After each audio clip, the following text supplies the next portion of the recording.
Hello and welcome to another Magic the Gathering draft video. It's Al here with you. This is How to Draft MTG. We're looking at Shadows over Innistrad Remastered and my draft guide for this set. The set comes out tomorrow, March 21st on MTG Arena only. So if you're an Arena drafter, you're going to be drafting this set for the next month or so. So let's get into it.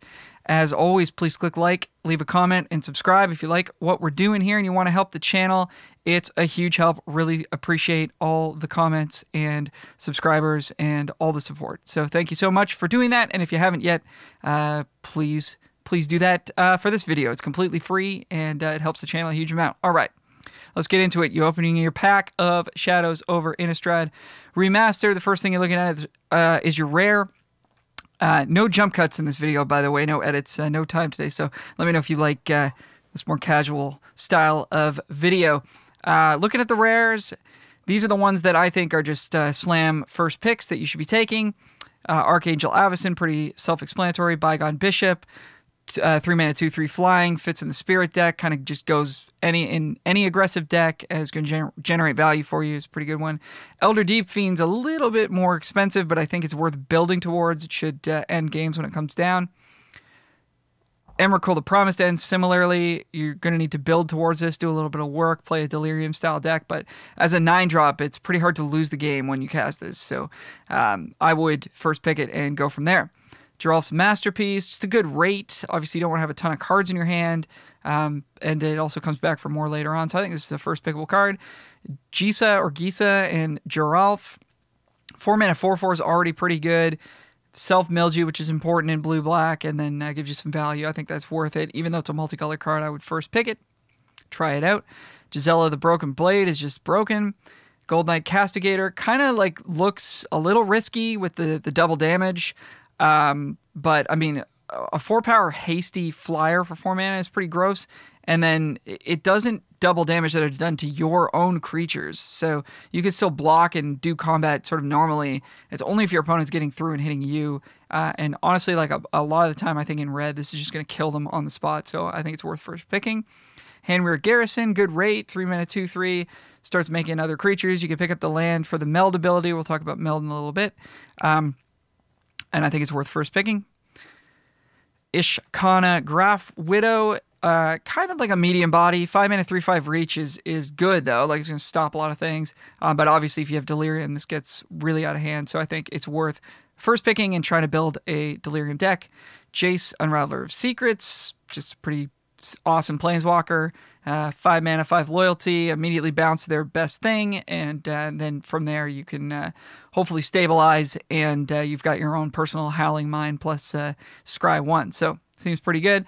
Liliana the Last Hope, this can come down on turn 3. Most Planeswalkers that come down on 3 are really gross, and I think this one is no exception. It's going to hopefully kill something on their side, or at least neutralize a creature on their side until your next turn, and you can just do that repeatedly, or maybe get a creature back if you need to. I think it's not like as powerful as Jace, but being 2 mana cheaper certainly makes it worth trying to first pick and, you know, include in your deck. Mindwrack Demon, 4-mana, 4/5 flying trample is a really nice stat line. Obviously, if you don't have Delirium, this is going to hurt you as well as your opponent, but again, I think it's worth it. The mill 4 probably turns on Delirium for you, so I'm happy to first pick this one as well. Mirror-Wing Dragon, 5-mana, 4/5 flying, just a great body.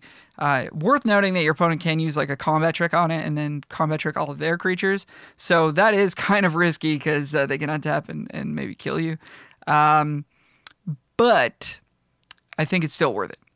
But maybe not. Maybe it's too risky. I don't know. You decide. Sigarda, Heron's Grace. 5-mana, 4/5 flying. It's multicolor, which is not great, but you know, giving your other creatures hexproof is pretty nice. This is pretty hard to kill, and it could generate a bunch of bodies for you as well. Not all your creatures, obviously. Just the humans get hexproof, but still, you know, just really good piece of cardboard there. So first pick that. Be happy. Sin Prodder, 3-mana, 3/2 menace. And then it starts drawing cards for you unless your opponent wants to pay life. Obviously, if you're revealing lands, it's not that big of a deal for them. But if you're already aggressive, then the life loss is going to matter to them. And at some point, they're going to have to sort of make a choice whether or not to let you continue to draw extra cards or take damage and maybe, you know, be close to lethal. And I mean, the floor is just a 3-mana, 3/2 menace. So it's really good. first pick it. Soaring Grim Nemesis. I think this is worth first picking. It's a little slow, but 6 mana. I mean, when this comes down, it's probably killing something, and you're gaining some life, so it's going to stabilize you, and then from there, just drawing extra cards and draining your opponent's gonna get you there. So I think this one is worth it as well. Thalia, Heretic Cathar, 3 mana, 3/2 first strike is just a good stat line on its own. And then the creatures entering the battlefield tapped on your opponent's side is going to be really nice if you're aggressive, which you should be if you're playing this card. Thing in the Ice. This is a bit of a build around, but I mean, 2 mana 0/4 is real nice for blocking early, and then the blue-red spells deck looks pretty good. Even in like blue-black, this could get there. So, yeah, I think this card's just totally worth it. Tireless Tracker is just a great card on rate.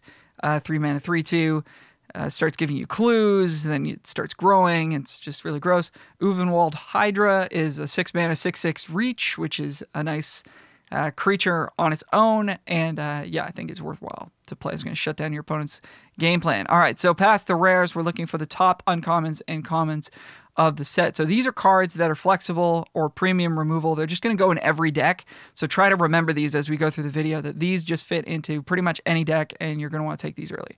Thraben Inspector, 1 mana 1/2 makes a clue. So we'll talk about Investigate real quick since we're on it here. So Investigate means make a clue token, which is an artifact that you can sacrifice for 2 mana and lets you draw a card.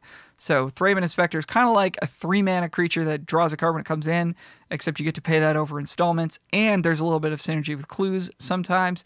So don't overlook this card. It's really, really good. Town Gossipmonger is a 1 mana 1/1 tap an untapped creature you control to transform it. The other side is, I think, a 2/2 or a 2/3. Now I'm embarrassing myself. I think it's a 2/3 that has to attack every combat. Anyways, it becomes a better creature. So, yeah, really good. Bound by Moonsilver, 3 mana, creature can attack or block. Really good. It's got a sacrifice text. Doesn't really matter that much.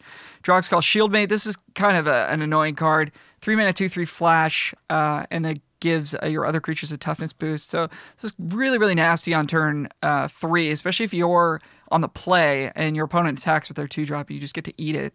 So be really, really wary of this card if your opponent has 3 mana up in there in white.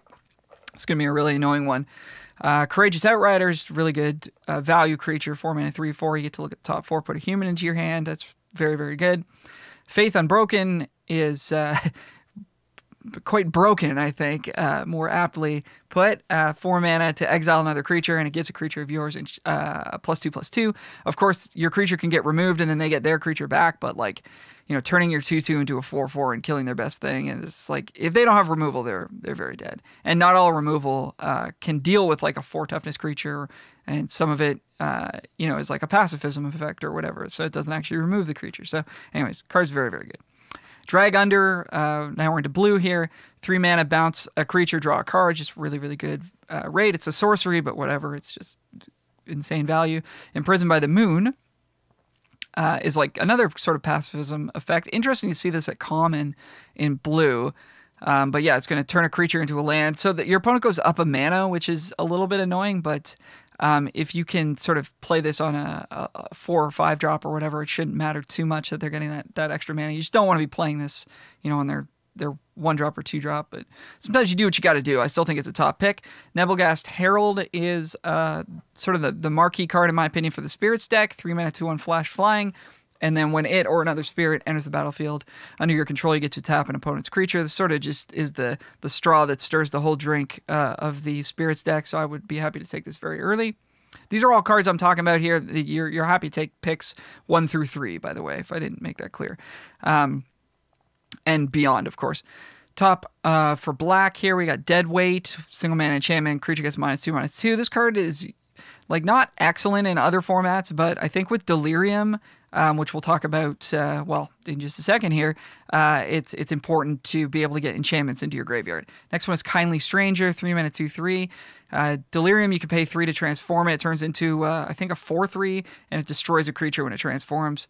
And so Delirium just is shorthand for you can only do this thing or this creature gets better or whatever if you have 4 or more card types among cards in your graveyard. So we're talking lands, creatures, artifacts, enchantments, instants, and sorceries, planeswalkers, which won't come up very much.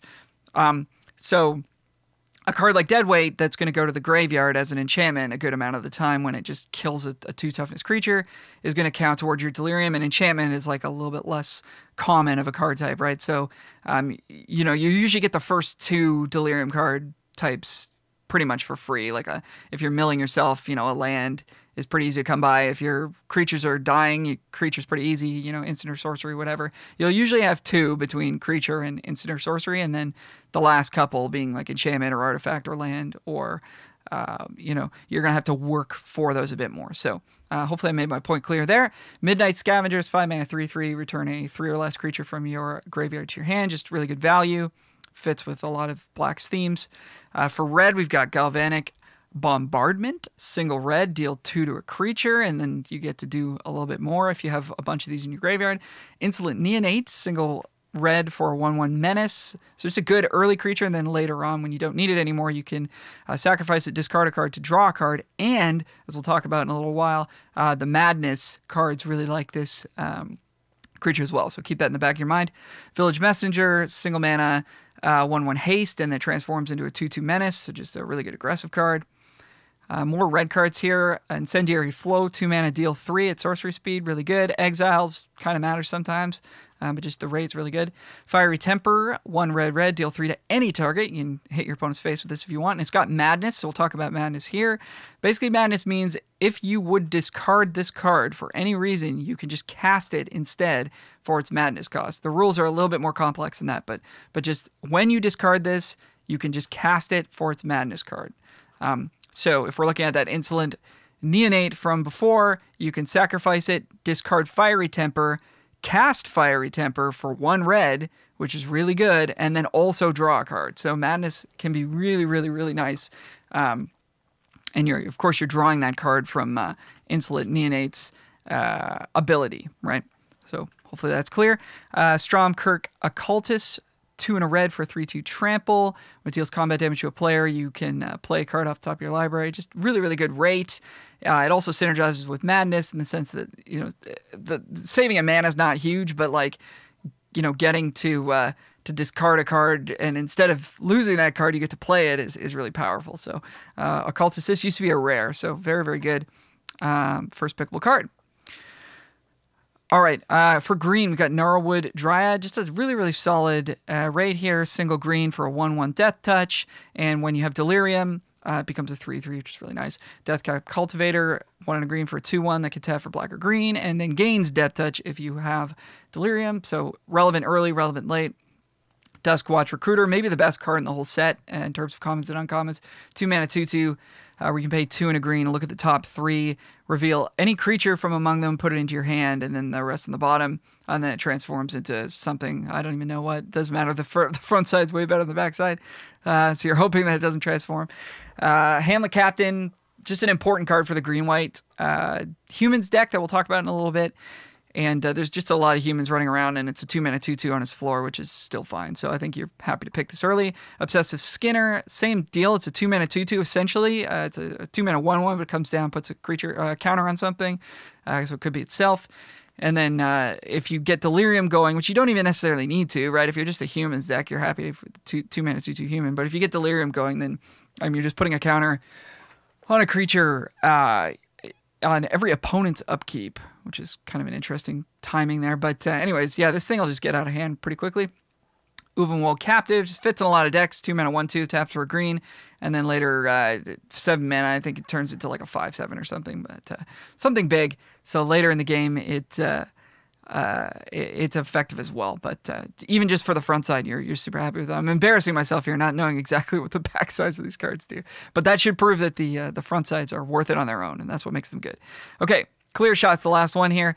3 mana, target creature you control gets +1/+1 until end of turn and deals damage equal to its power to target creature you don't control. This one is in Midnight Hunt. This is just a really, really good combat trick and removal spell. So you like block their 3/3 with your 4/4, or sorry, you block their 3/3 with your 3/3, you pump yours to a 4/4, eat their creature, and shoot something else. Or you could also do that on attacks, of course, as well. Attack your 2/2, they block with their 2/2, you pump it, you kill something else. Really good. So there you go, Clear Shot. Okay, take a quick look at the mana fixing in the set just to sort of see where the set is directing us to go in deck building. So we've got a cycle of 10 of these lands that enter the battlefield tapped unless you reveal a corresponding basic land. So this blue-black one, if you reveal an island or swamp from your hand, comes in untapped. So this is not going to matter a ton. You can just sort of think of these as your usual enter the battlefield tapped dual lands that we see in most sets. But they do push you towards drafting straight 2 colors because, of course, you will get them untapped a percentage of the time, which certainly does matter. We've got Terrarian, which is a nice one-shot mana fixer. It also fuels Delirium, so sometimes you'll want that. Cryptolith Fragment, pretty slow one, but it does fix for all 5 colors. It hurts you and your opponent, so be aware of that. And then it turns into like a flying creature, 1/4 flyer that... deals 3 to them when it attacks once it does transform. So in a longer, more control-y style deck, this is certainly an important piece. And I think you're willing to pick this early, especially if there's like nothing good in the pack, but it's not going to be very good in the more aggressive style of deck. So be aware of that. Wildfield Scarecrow, 3 mana, 1/4 defender. You can pay 2 and sack it. Find 2 basics, put them into your hand. So this is a real slow mana fixer, but it does put an artifact and a creature in the graveyard. So in a Delirium deck or like a deck that's trying to go long, you got some Delirium payoffs, this might be worth it. It also blocks quite well early, so there's a little bit of, definitely room to splash in some of these longer game decks. But I wouldn't be playing, based on what we've seen, I wouldn't be playing like a straight 3-color deck. I'd still be playing like a 2-color, maybe splash 1 or 2 cards of another color. Weirding Wood, hoping not to play this, I'm pretty sure. 2 and a green, enchant land, comes down and investigates, which is pretty cool, and then you can tap that land for 2 mana of any 1 color. So again, you could splash something off of this. The investigate's nice. You're really only going to be able to capitalize on these things in a more slow control-y deck. I don't think you want to play Weirding Wood in general, but it exists. So mostly building 2-color cards, or 2-color decks, I should say. Let's look at the archetypes. Blue-White Spirits is our first archetype. So I'm going to do these a little bit differently than I normally do. I'm going to start with what I consider to be sort of the key cards to the archetype, which is a little bit loose. And I'm going to talk about a bunch of cards that I think fit in the archetype and why I think they're good and when to take them and stuff like that. So the key cards to Blue-White: Nebelgast Herald, which we already talked about, and Apothecary Geist, 3 and a white for a 2/3 flying. If you control another spirit, you gain 3 life when it comes down. So Nebelgast Herald, I'm happy to pick early. Apothecary Geist is one of those things where it's like, if you're in this archetype, this is a reward for being there. And if you have like 4 of these, you're going to be really happy because, you're going to be racing your opponent in the air, and this thing is going to be keeping you out of range of them killing you on the crackback. So cards that sort of fit into this archetype, core cards for the archetype: Essence Flux, just can save a spirit, can re-trigger Nebelgast, can do a bunch of things for you. So I think you're happy to play one, maybe 2 of these. Topplegeist, just a good 1-drop. Delirium doesn't really matter. Guardian of Pilgrim, solid 2. That's a spirit. You just want to play as many spirits as you can, of course, in this deck. Tattered Haunters is a nice on-curve one. Can't block, or can block flyers, but it doesn't matter. You're like never blocking this deck unless you have Drogskull Shieldmate, which is a spirit and can come down and eat something and throw your opponent off balance. I think you're happy to play this here. Spectral Shepherd is okay. 3 mana, 2/2 flying. It's a spirit, so that's cool. And, you can bounce a spirit to your hand, so you can save creatures if it gets to the long game. You can save them from removal or like replay them to trigger your Nebelgast again, tap something down. Before we go there. So basically this deck is really interested in playing Nebelgast Herald and getting into a spot where your opponent can just never block your creatures, right? Because you can, if they do have a flyer, every time you play a creature, you can tap their things down. This having flash on its own is really good because you can play it, at the beginning of your opponent's combat step and tap their attacker so they don't even get to hit you that turn. And then they can basically never block. And if you do have Essence Flux, then you get to tap things on their combat step again by sort of blinking one of your spirits. And if you've got Drogskull Shieldmate, you can do the same thing. You can flash that in on their combat step and tap things down or just eat their creatures.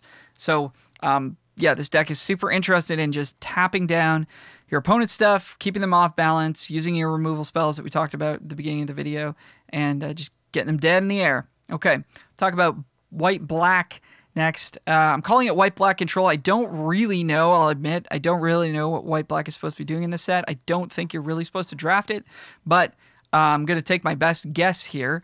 And fortunately, we have a lot of like really good uncommons between the colors. You got Anguished Unmaking, 1 white-black to exile a permanent at instant speed. You lose 3 life, so you want to make sure you don't play too many of these because that will matter. Or you have some life gain to get it back. Kindly Stranger we already talked about, Scavengers, and Courageous Outrider we already talked about, but these are just really, really good cards. So if you find yourself with a bunch of these, then you're probably going to end up in white-black. And at that point, what are we trying to do? Well, there's some cool stuff that can be done here. We could use Ironclad Slayer, 2 and a white for 3/2 to return an enchantment to hand like Deadweight. That's pretty good value. You've got just a bunch of humans that are pretty good. Thraben Inspector, Sigardian Priest is a 2 mana 1/2 that can tap things. Nearhearth Chaplain is a way to sort of gain life and stabilize, and then later you can make 2 spirits with it. And then if you've got the Courageous Outrider and enough humans, you're pretty excited to just play a bunch of these.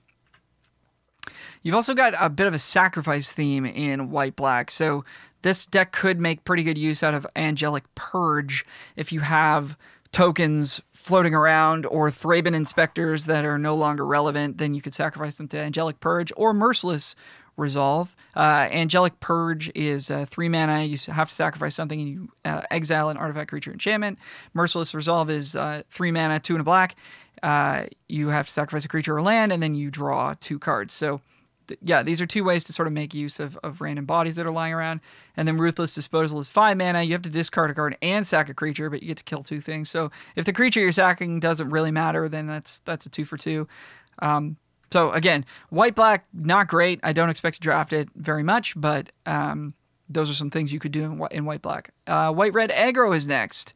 Looking at the key cards here. There's not really like a theme other than just getting your opponent dead. So if you have the really good 1-drops, Town Gossip Monger, Village Messenger, we already talked about, Thraben Inspector, we already talked about, then you're going to want to just be in this deck to just attack your opponent, and that's what white-red tends to do. But we do get access to the card Ride Down. This is not a card I would take early, but if you're in this archetype, then you're going to get past this card, and it's not terrible. 2 mana to destroy a blocking creature, and then your creature gains trample, so you get through for whatever damage you were going to do. So yeah, like a card you're, fairly happy to play like maybe 2, maybe 3 of, but it's really only good when you're ahead. And of course, the entire red-white archetype is planning on being ahead, so it's okay to sort of go all in on that strategy. But yeah, I wouldn't take Ride Down super early. That's a nice piece. So cards that fit in this deck, Griff's Boon is going to be pretty good here. Single white to give a creature +1/+0 and flying, and then you can get it back later for 4 mana. Because the white-red creatures, a lot of them don't have flying, this will be a good way to push damage and maybe get the final points in. And it's something to do with your mana late in the game, too, which aggro decks tend to struggle with. Insolent Neonate, we already talked about. It's just a solid early creature, and then you can cash it in for a card later, or if you have Madness stuff, you can utilize that as well. Topplegeist, 1 mana, 1/1 flyer. Just want to play a bunch of 1-drops in this deck and get your opponent dead. And then you just want to play a bunch of good cards along the curve, like Deranged Whelp, 2 mana, 2/1 Menace is fine. Lone Rider, 2 mana, 1/1 First Strike Lifelink is okay. If you have ways to pump it, then it really gets out of control. So something like True Faith Censor, we could put in this deck.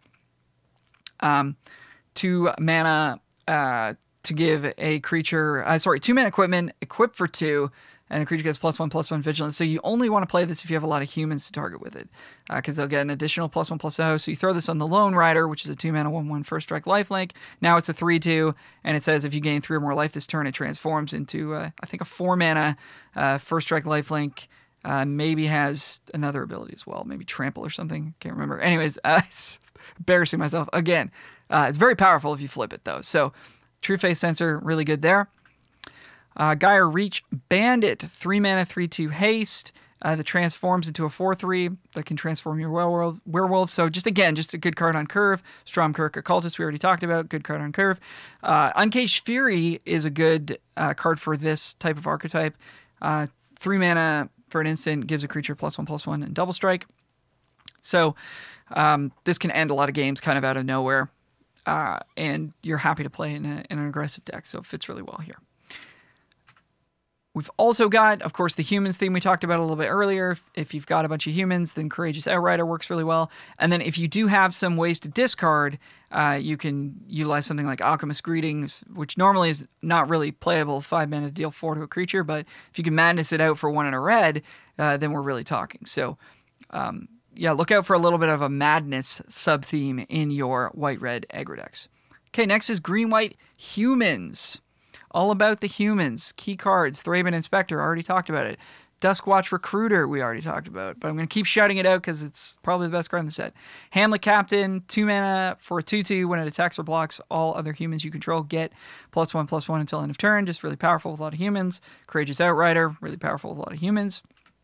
And then you just want to play a lot of humans. Hinterland Logger. 2 mana 2/1 that flips into a 4/2. Lone Rider and Truth-Face Sensor we just talked about. This is a good package for this deck because you're definitely going to be playing a lot of humans. Obsessive Skinner, 2 mana 2/2 that does some stuff later if you get Delirium, which you probably won't, but it's still pretty good. Rabid Bite could be okay here. Your creatures are going to be on the small side, but Rabid Bite still will remove things from time to time. It's 1 and a green to deal damage equal to the power of one of your creatures to one of theirs. Veteran Cathar is okay as well. 2 mana 2/2 and later can give things double strike. Byway Courier, 3 mana 3/2 dies into a clue, which is really good. Dauntless Cathar, 2 and a white for a 3/2, and then if it's in your graveyard, you can pay 1 and a white, exile it, make a 1/1 flyer. So just solid curve creatures. You just want to have a lot of 1 mana and 2 mana creatures, and then some 3s that are good, which we just talked about there. And then Fiendbinder fits pretty well into this deck. You want humans. 4 mana 3/2. It's going to get rid of a blocker when it attacks, which is really nice. And then Griff's Boon, again, will fit well into this deck as we don't have access to flying natively. It's helpful to get it off of Griff's Boon. So white-green looks really good, really straightforward, and you're happy to be in that deck. Blue-black Zombies Emerge is next. So this is another archetype where I'm not 100% sure what's going on here. So this doesn't bode well for black as being a base color of any kind, but the cards that do get better are Compelling Deterrence. 1 and a blue, you bounce a creature, or a non-land permanent, rather. And if you control a zombie, then that player has to discard a card. So that's really nice value if you're heavy zombies. Unfortunately, there's not a ton of great zombies in this set. So I'm not, again, not 100% sure what's happening with blue-black, but I wouldn't pick Compelling Deterrence early, but if you're in blue-black, then you get rewarded because people probably won't take this card. Drew Now Corpse Trawler, similarly, would not pick this early, but if you're in blue-black, you'll get past these late, hopefully. 3 and a blue for a 1/1, makes 2/2 zombie when it comes down. You can give your zombies Death Touch for 3 mana, which is way too much. So yeah, again, not super interesting. But if we're in blue-black, what can we do? Well, there's some different themes going on here. There's Emerge, which we'll talk about right now. Emerge is an alternate cost you can pay to cast a creature. You can pay the Emerge cost if you sacrifice something alongside it. And you also get discounted that creature's mana value. So we're looking at Wretched Griff here as a 7 mana 3/4 flying.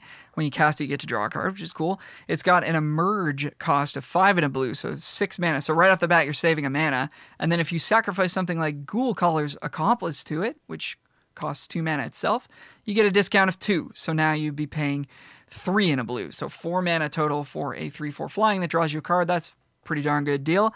And the Accomplice, if it's not doing anything for you anymore, you're happy to put it into the graveyard, and then you can later exile it for 3 and a black and make it 2/2 zombie. So that's pretty good. Or something like Exultant Cultist, 3 mana 2/2. When it dies, you draw a card. So maybe it deters your opponent from attacking for a few turns early on, and then later on, you get to cash it in and cast your Wretched Griff. So Emerge, a little bit of a light theme here that blue-black can play into. Blue-black's kind of touching like a bunch of different things. So it'll be a really interesting deck to build if it is in fact good. You could do a spells thing with Rise from the Tides, 6 mana to make it 2/2 for each instant and sorcery in your graveyard. And then you've got Ingenious Scob, 2 and a blue, 2/3 prowess, which means when you cast a non-creature spell, it gets +1/+1. And they can also get +1/-1 until end of turn if you pay a blue for however many times you want to do that. So it's a really good rate and a really nice threat of activation because you attack with this thing and it's like, can they ever block this with a 3/3? No, because if you have a spell, it gets eaten, and if you don't have a spell, you just pump it and trade anyway. So yeah, really, really nice card.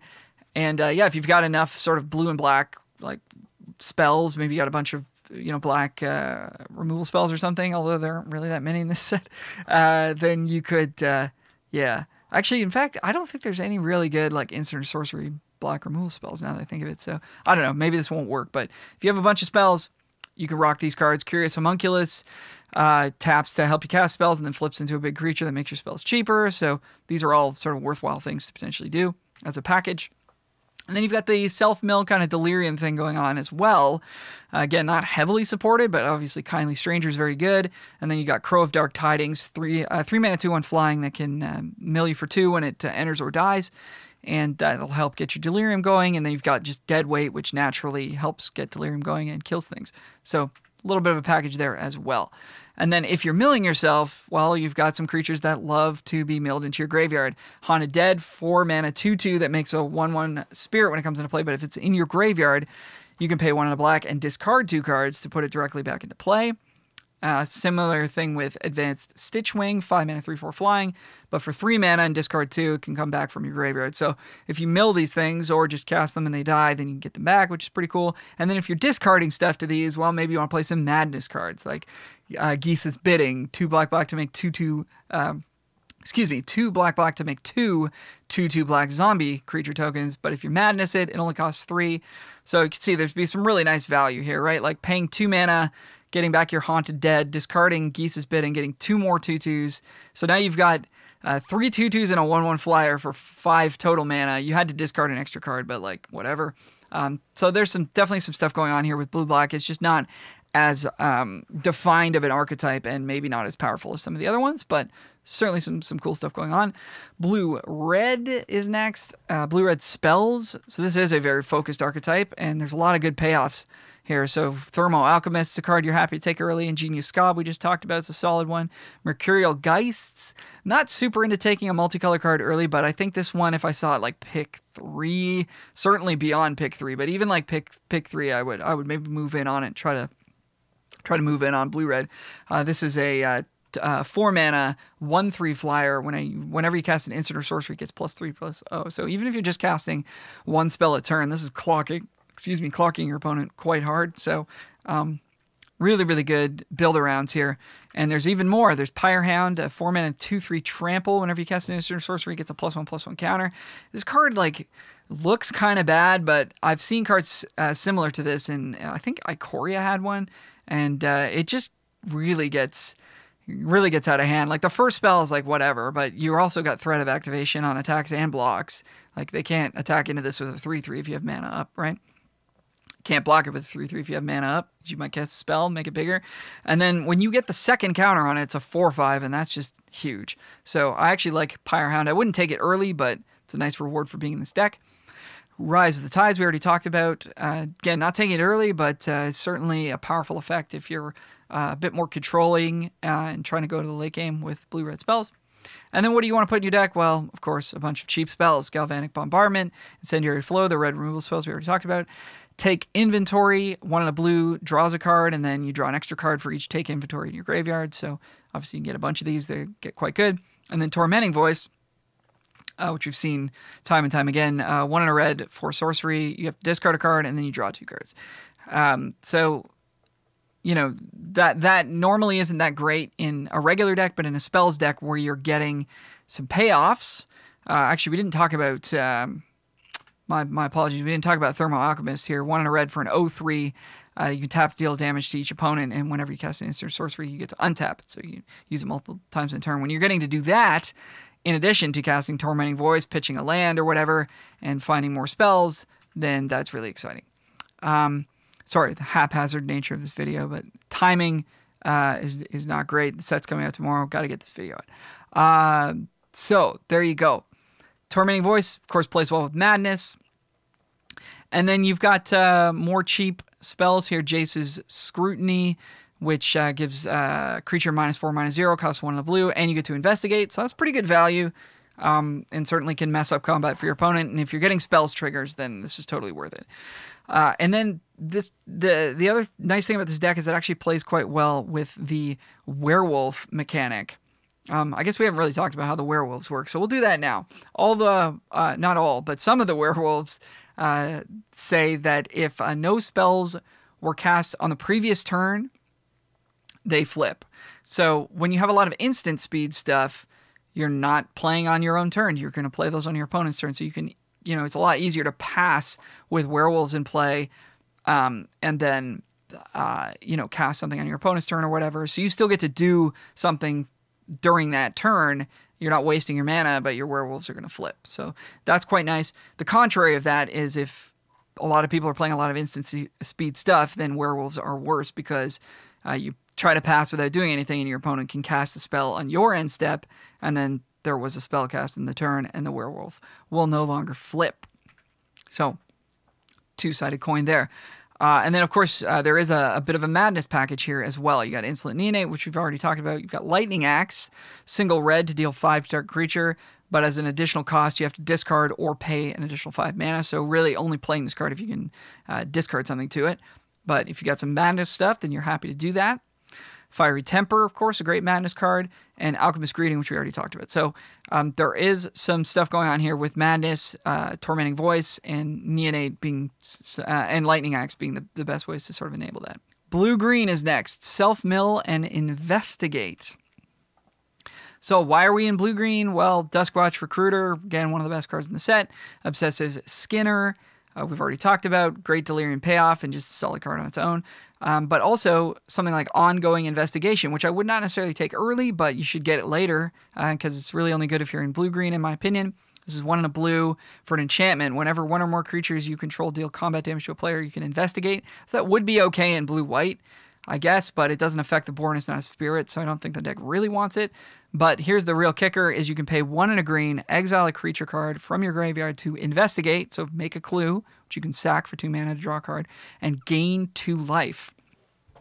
So if you're milling yourself and you're prolonging the game, this is going to make it really difficult for an aggro opponent to kill you because you're going to have all this incidental life gain, and you're going to get to draw cards, and then you're going to have more life points to use those cards and eventually grind your opponent out of resources. So I really like Ongoing Investigation. I also really like Crawling Sensations, 2 in a green for an enchantment.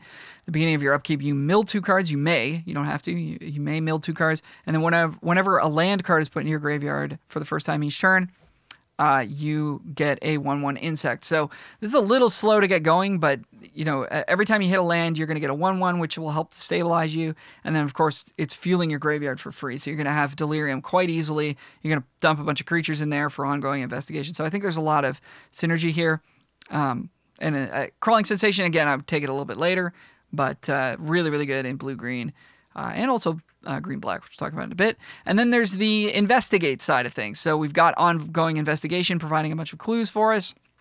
Well, Erdwall Illuminator, I should say. 2 mana, 1/3 flying is going to double all the clues that we get once each turn. So good blocker early and generates a bunch of value. Graph Mole, 3 mana, 2/4. Again, good blocker. Whenever you sacrifice a clue, you gain 3. Nice. So stabilizing, staying alive, so that we can use all of these cards that we're going to be drawing from our clues.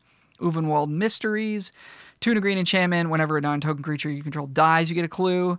Whenever you sacrifice a clue, you get a creature token. So just grinding, generating value, totally what this deck wants to be doing. And then you've got your Delirium stuff. So Gnarlwood Dryad, we've already talked about. 1 mana, 1/1 Death Touch is 3/3 if you have Delirium. And then these 2 next cards are really key for these Delirium strategies. Vessel of Nascency, single green for an enchantment. Pay 1 in a green, sack it. Look at the top 4. You can put an artifact, creature, enchantment, or land, or planeswalker into your hand. And then you put the rest in the graveyard. So not only is it putting 3 cards in your graveyard, it itself is going to your graveyard as an enchantment. So if you're trying to enable Delirium, this is the best way to get it going.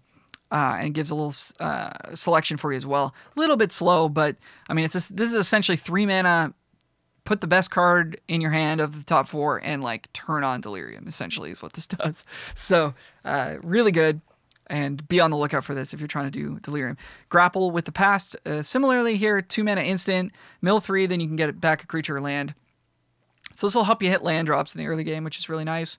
Putting an instant in the yard is nothing to sneeze at either, because green-blue, you're not going to be doing a ton of instant speed stuff. You will have some.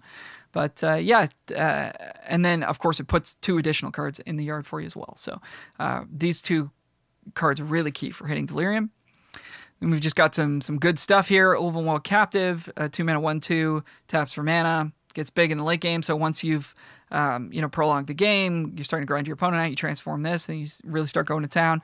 Bloodbriar, 3 mana, 2/3, and just it gets bigger every time you sack a clue, so not a huge priority, but certainly synergizes. Byway Courier, 3 mana, 3/2, dies into a clue. Happy to just play stuff like that. Geist of the Archives. Yeah, this is one I think is going to be important to this deck. 3 mana, 0/4. You're going to need to block because you want the game to go long, and then the Scry will take over the game, over time. So really good. Drownyard Explorers, 4 mana, 2/4 that investigates. Really good blocker. And then if you're going really deep, Epitaph Golem, 5 mana, 3/5 that can save yourself from being decked. So if you run out of cards in your library, you lose the game, right? So you can start putting stuff from your graveyard onto the bottom of your library. And if you can even do it in a real clever way where you know what's going to be on top and sort of stack your deck and stuff like that. So if the games go really, really long, you might want an Epitaph Golem. Probably not, but it's there. All right, let's look at Black-Red Vampires / Madness. So this is kind of a tribal deck where you want a lot of vampires, but also it's going to be a lot of Madness synergy. So Insolent Neonate is a vampire, nice, and Madness synergy. Fury Blade Vampires, of course, a vampire. 2 mana, 1/2, but it can attack as a 4/2. And you could be pitching Madness cards to it. Really nice. Olivia's Bloodsworn, 2 mana, 2/1 flying. So really nice aggressive card, and can give other vampires haste. So really, really nice payoff. So, I mean, Fury Blade and Bloodsworn, I'm probably not taking those early. Insolent Neonate, I'm happy to take early. But as I find myself getting into this deck, the Fury Blade and the Bloodsworn are really, really nice. So nice reason to be here. Fiery Temper, of course, you're taking this super early, but it's going to be at its best in this deck. Occultist, similarly. Geese's Bidding is one of the better Madness cards in general, just getting a couple 2/2s for 3 mana and enabling your discard outlets and stuff is really good. Lightning Axe is a good Madness enabler. Olivia's Dragoon and Ravenous Bloodseeker are also good Madness enablers that are vampires, so they're going to benefit you both ways. Blood Mad Vampire is good off of a Madness outlet. It's a 3 mana 4/1 that gets bigger when it damages the player, but it can come down for 2 mana with Madness. Really nice. Stensia Masquerade, 3 mana for an enchantment. Attacking creatures you control have first strike, and whenever a vampire deals combat damage to a player, put 1 counter on it. So this can also be Madnessed out for 3 mana. And if I haven't made this clear already, Madness can happen at instant speed, right? So this can be really nasty if you're getting in with a few vampire creatures and you have an untapped Mad Prophet, for example, and some mana up. Your opponent's got some decisions to make, because if they block and you play Stensia Masquerade, all of a sudden maybe you're winning those combats because of first strike. And if they don't block and they let a few of your creatures hit them, then now your creatures are getting bigger, and they're in big trouble. So I think if you've got enough vampires in your deck, the Masquerade is certainly worth it as a 1/of. I probably wouldn't play 2 of these, but I think it's worth it. Mad Prophet, 3 and a red for a 2/2 haste, can discard to draw a card, just really good, and obviously enables Madness, which is even better. And Alchemist Greeting, we've already talked about, deals 4 to a creature. If you Madness it for 2 mana, it's good. If you cast for 5, it's not good. All right, Black-Green Delirium. It's a little bit similar to Blue-Green here. So key reasons to be here are Deathcap Cultivator, 2 mana 2/1 taps for black or green, gets Death Touch with Delirium. Duskwatch Recruiter, one of the best cards. Obsessive Skinner, really good as well. Crawling Sensation, like I said, I would take this a bit later, but it's definitely going to be an important part of these Delirium decks. Kindly Stranger, you're taking this early, I think, and it's very good. Midnight Scavengers, similar. So just a little bit of a different texture to the black-green deck. Gnarlwood Dryad's still good, but something like Graph Harvest, I think, could be pretty good. Single black for an enchantment. Zombies you control have menace. You can pay 3 and a black, exile a creature from your graveyard, and make it 2/2. I think if you're dumping a lot of creatures in your yard, this will be good as the games go late. Obviously, you're not picking this early, but I think it fits here. Again, Vessel of Nascency, grapple with the past, very important to this deck. And now would be a good time to talk about Meld. So Midnight Scavengers can meld with Graph Rats. So if you control both of these at the beginning of combat, then they flip over and they combine into this 5/6 haste with menace and gives other creatures you control +1/0 and +1/+0 and menace. I think this is the most likely space to be doing this. I don't think you want to do it in blue-black, but I think in blue-green you're going to be interested in putting a lot of creatures in the graveyard.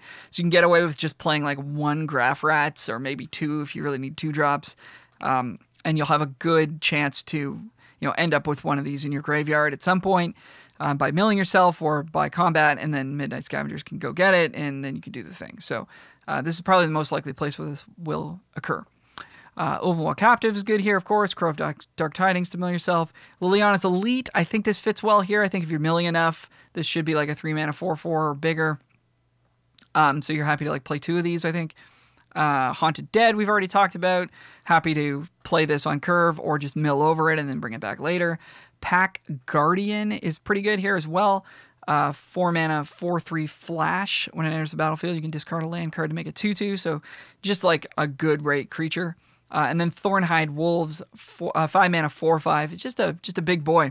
And I think you're going to need ways to just close out the game and have big things that your opponent can't get through. This is a good one.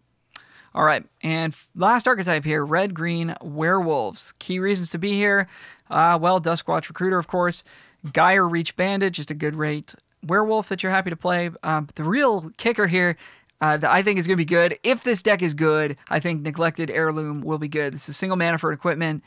Equip for 1, equip creature gets +1/+1, and then when the creature transforms, Neglected Heirloom transforms. So it flips into +3/+3 and first strike, which is a beating. And of course, if your creature is already equipped when it transforms, this will flip as well and still be attached. The equip cost does become 3, so that's kind of a pain. But I mean, later in the game, like that's really, really hard to beat for your opponent. So I think this is the space to play Neglected Heirloom. I would not take it early, but I'd be happy to pick it up later. I'm a little bit hesitant on werewolves. I think it's going to be highly contested early on because werewolves are cool, similar to vampires. I should have mentioned that as well. I think vampires will be tough to get into because people love vampires. Also, there's the problem of just like a lot of instant speed stuff going on in the format. It's going to be hard, I think, for your creatures to transform. So be wary of all of that if you're thinking about drafting werewolves. But if you are going to draft werewolves, those would be the good reasons to get into it. And then you just want to play a bunch of good werewolves on curve. Village Messenger, Deranged Whelp, wolf creatures also benefit from a lot of this stuff as well. So you can just be happy to play those. Hamlet Captain, there's a lot of human werewolves, so I think Hamlet Captain will fit if you have enough of those. Hinterland Logger, we already talked about. Moonlight Hunt is another good reward for being in this deck. Single, 1 and a green for an instant, and all your wolves and werewolves deal damage to a creature your opponent controls. So this is like 2 mana kill anything in this deck, and doesn't really fit anywhere else. So look to pick these up late, or maybe wheel them. Rabid Bite will be good here, because your creatures are generally bigger. Overwhelm Captive is good, just as a ramp creature, and then can do something later in the game. Conduit of Storms, haven't talked about this one yet. 2 and a red for a 2/3. When it attacks, you get a red mana at the beginning of your next main phase. And then for 5 mana, it flips into something big. So this can sort of help to flip itself, or help you cast more spells, or whatever. So this is a really nice one for this deck, yeah, because it gets in there, which you want to be doing. You want to be attacking. It's a wolf, or werewolf rather, so it'll benefit from things, and it also does ramp you and is relevant later. So I think this is a really nice piece for this deck. Howlpack Resurgence, 2 and a green, enchantment with flash. Each creature you control as a wolf or werewolf gets a +1/+1 and has trample, so can come in the middle of combat and really mess things up for your opponent, or just act as an anthem for your team. So you're happy to play 1, maybe 2 of these. Shrill Howler is a 3 mana 3/1 with creatures with power less than it can't block it, and then for 6 mana it turns into a 3/5 with the same text, and it also makes a 3/2 Eldrazi creature when it damages your opponent. So it's a little bit fragile. I don't think you're playing this in like any green deck, but where you care about werewolves, I think is pretty good. And then you've got Ulrich's Kindred, 3-mana 3/2 trample. You can pay 4 to give an attacking wolf or werewolf indestructible. It's fine. You'll maybe activate it towards the ends of games, and it could be relevant there. Pack Guardian, we already talked about. Obviously, making wolf two bodies for 1 card is really good. And then Thornhide Wolves, again, just a big boy. So there you go. So those are my thoughts on the archetypes. And let's get into the combat tricks. So these are all the cards you need to be aware of in the middle of combat in your games. So study these cards. I'm not going to go over them in super detail here. Borrowed Hostility I don't think is very good. It's single red, so be aware of it, I guess. Borrowed Malevolence is a little bit better. For 3 mana, an opponent can give their creature +1 and yours -1, so that can really mess up blocks. So something to be aware of there. Confront the Unknown I don't think is going to see much play. Essence Flux in the Spirits decks, probably nowhere else. Rush of Adrenaline. This one will be pretty good in white-red specifically. I don't think it's going to be great in red-black, but it could see play there as well. Probably not going to see play anywhere else. Strength of Arms, similar. Probably only in white-red, white-green. If you see that they have an equipment in play and they're holding up a white, then you really got to worry about this card. But yeah, I mean, single white for +2 is pretty good. So aim high, 1 and a green, untaps a creature, gives it +2/+2 in reach. This is a pretty nasty one. If you're playing flyers, don't just auto attack. If they're green and they're holding up mana, you could get blown out by this. So just be aware of it. You can't always play around combat tricks. Just you want to be thinking about them and deciding whether or not it's worth it, or if you're happy to trade your creature or whatever for their card and their mana. So. But aim high can get you. Blessed Alliance, 1 and a white can make you sacrifice an attacking creature, so be aware of that if your opponent's holding up mana. Can also untap 2 creatures of theirs, so there could be some combat blowouts for sure around this one. There's quite a few cards that you got to think about before you attack, for sure. Compelling Deterrence, 2 mana bounce spell we talked about. Grotesque Mutation, 1 and a black, +3/+1 lifelink. Probably not going to see much play. It's not going to win very many combats. But something to think about. Jace's Scrutiny we already talked about. This can mess up a combat if you've got like a 3/3 and they have a 3/3 and they attack, you block, they give yours -4, then you lose your creature and they get to investigate. So in that specific scenario where you've got evenly matched creatures, you want to be thinking about Jace's Scrutiny. Puncturing Light. Not too much you can do about this card. Destroying, attacking, or blocking creatures power 3 or less. It's not that good, so I don't think you'll run into it too much, but it exists. People will play it. Ride Down, we already talked about. Obviously, if your opponent's red-white, you're thinking about this card. Borrowed Grace is a team pump. 2 and a white. Creatures get +2/+0. So if your opponent's going wide, you might have to worry about this. I don't think it's going to come up all that often, but it exists. Clear Shot, we've already talked about. This is just like really hard to play around and really, really good. So I apologize if you get blown out by this. Uncaged Fury, this can kill you out of nowhere, so just sort of do the math and make sure you don't randomly die to this. And then there's some stuff with Flash, so Drogskol Shieldmate we already talked about. If your opponent's got 3 mana up and they're playing white, don't attack your 2/2 into them unless you want to get blown up by this. Spontaneous Mutation is not very good, but it can screw up a combat for you. Howlpack Resurgence, if your opponent's playing Wolves, Pack Guardian can come down, eat something, make a 2/2, and maybe trade with something else, so that can be quite annoying as well. And then these creatures are kind of bad, but you will run into them occasionally. They should be easy to spot, though. If your opponent's in blue and they're holding up 5 mana, they probably have Stormrider Spirit if they've got a few cards in hand. And Swift Spinner, I don't expect to ever see this card, but it could come up. And then, of course, anything with Madness can happen at instant speed. So if your opponent is able to discard a card at instant speed, they could play any one of these cards when you're trying to attack into them or when they're attacking you. Stensia Masquerade, like we talked about. Geese's Bidding could make 2 2/2s and like eat a couple of your creatures or something. Weirded Vampire, pretty bad, but like an instant speed 3/3 can eat something. So a lot of ways for your creatures to get eaten. Just try to be aware of as many of these as you can. And then Alchemist Greeting can kill something at 2 mana. So if your red opponent's holding up 2 and you're not sure why, if they have a discard outlet, it could be this. Okay, so we'll talk about the Shadows of the Past cards really quickly here. These are sort of an extra set of cards that rotates every week, and there's going to be a slot in each pack devoted to them. There's some rares and mythics I'm not going to bother with because you're not going to see them very often at all, and some cards that are really bad that I'm not going to talk about. So I'm just going to talk about the ones that I think matter for this week. These are the ones you're going to see in week 1. And the week 1 is all about creature types. So the decks that rely on creature types, humans, spirits, vampires, werewolves, etc., are going to benefit from these types of cards. Avacyn's Collar, single mana for an equipment.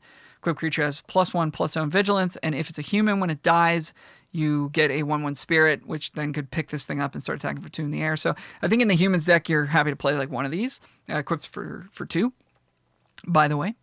Battleground Geist, 5 mana, 3/3 flying. Other spirits get +1/+0. You don't have too much room for this, but I mean, as a 1 or 2 of, if you don't have any other 5 drops, then yeah, you're gonna be happy to play this card.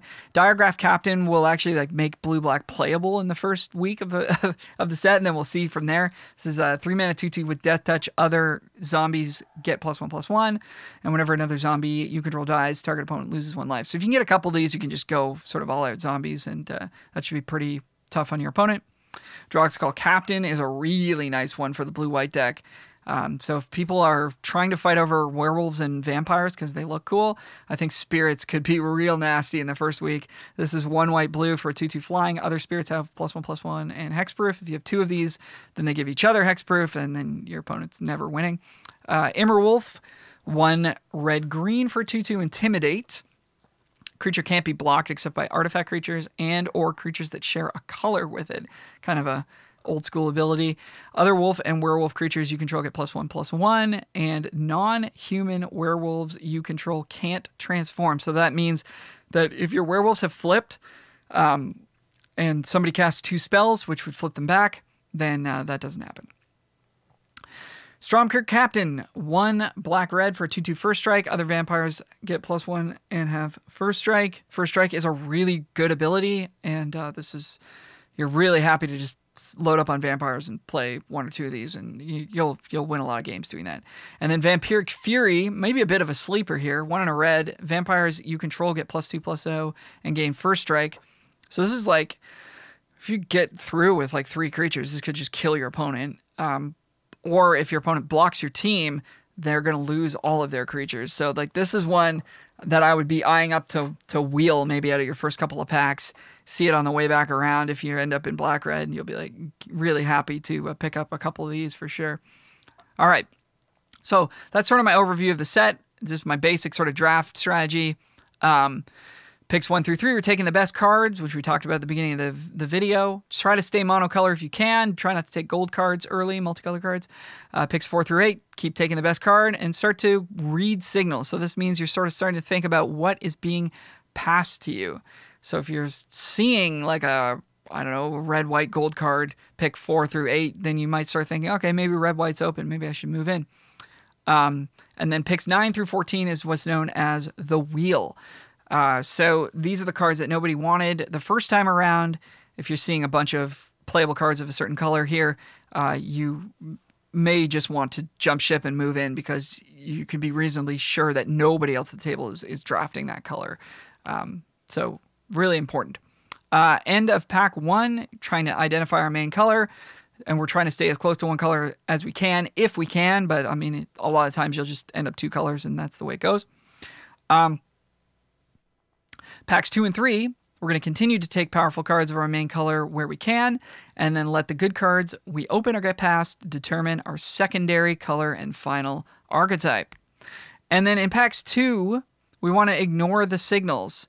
And this is a really important lesson that I learned a little while ago that really helped me. In pack 2, the cards are moving in the opposite direction. So if you saw a lot of green, for example, in pack 1, and you're like, all right, green's open, I'm in green.